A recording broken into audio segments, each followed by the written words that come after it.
काभ्रेमा बस दुर्घटना, एक महिलाको मृत्यु, 3 जना घाइते। पनौतीबाट बेथानचोक गाउँपालिका वडा नम्बर 6 भुग्देउ जाँदै गरेको यात्रुवाहक बस बुधबार दिउँसो दर्के खोलामा दुर्घटना हुँदा एक महिलाको घटनास्थलमै मृत्यु भएको छ भने 3 जना घाइते भएका छन्। दुर्घटनामा परि 60 वर्षीय कृष्ण कुमारी तिमल सिन्हाको घटनास्थलमै ज्यान गएको बताइएको छ। उनी आफ्ना नातिनी र बुहारीसँग गाउँ फर्किँदै थिइन्। बसमा दुर्घटनाको बेलामा जम्मा 5 जना यात्रु सवार थिए।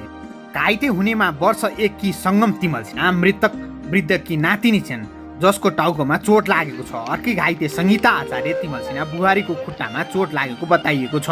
साथै बसको चालकको खुट्टामा चोट लागेको छ। हाल घाइतेहरूको उपचार स्थानीय पाँगो भुग्देउ स्वास्थ्य चौकीमा भइरहेको छ। अनिला तामाङका अनुसार प्रहरी टोली घटनास्थलमा पुगेको छ भने थप उपचारका लागि एम्बुलेन्स पनि पुग्दै गरेको छ।